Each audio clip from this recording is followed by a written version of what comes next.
And we get the show off to a roaring start this week with a whole clutch of racing titles to get you in a spin. In fact, there are 7 here. Yep, 7. Now, we all know it's a popular gaming genre, but the amount of racers hitting the PC and console market is phenomenal. So, to get you on the right track and help you choose the one for you, here's our special Racing Games Roundup. Let's begin with a PC racing game and our first really good arcade-style racer for the format. The original Screamer gave us something to think about, but this is the one that really compares favourably with console games like Sega Rally.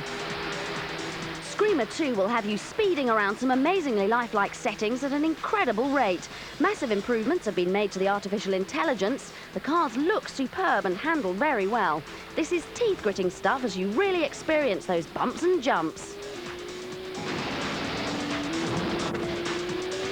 Here's another game which gives street cred to the now not-so-humble PC, and we're expecting it to be a big seller around the world. And the PC also has the unusual honour of being the first hardware to reveal Destruction Derby 2.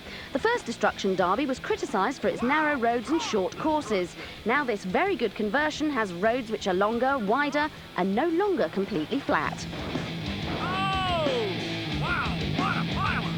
The highlight of Destruction Derby 2 is the Destruction Derby Bowl, where you'll be flying high as you aim to smash cars in order to win points. Yes, it's another exciting addition to racing games which will turn you upside down. Roadkill. And at the other end of the scale, let's not forget the 16-bit market. For the Mega Drive, there's yet another Micro Machines. This one's called Micro Machines Military. Yes, I know, not another Micro Machines game, but what you get for your money with this one is firepower from the tanks, helicopters and warrior vehicles which make up your fleet of racers and fighters. It's as playable as any of the other games in the series, but it delivers more of a punch.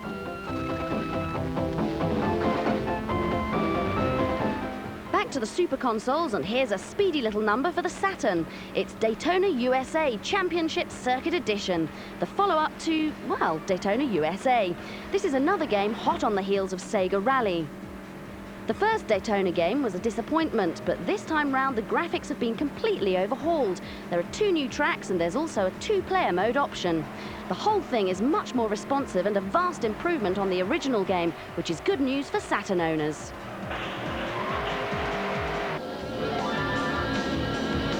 And for both the Saturn and the PlayStation comes Street Racer, boasting an 8-player split screen as well as single-screen simultaneous action.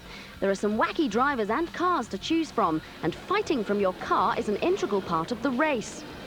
It all seems a bit confusing at first, but the makers insist that the more you play, the more you discover.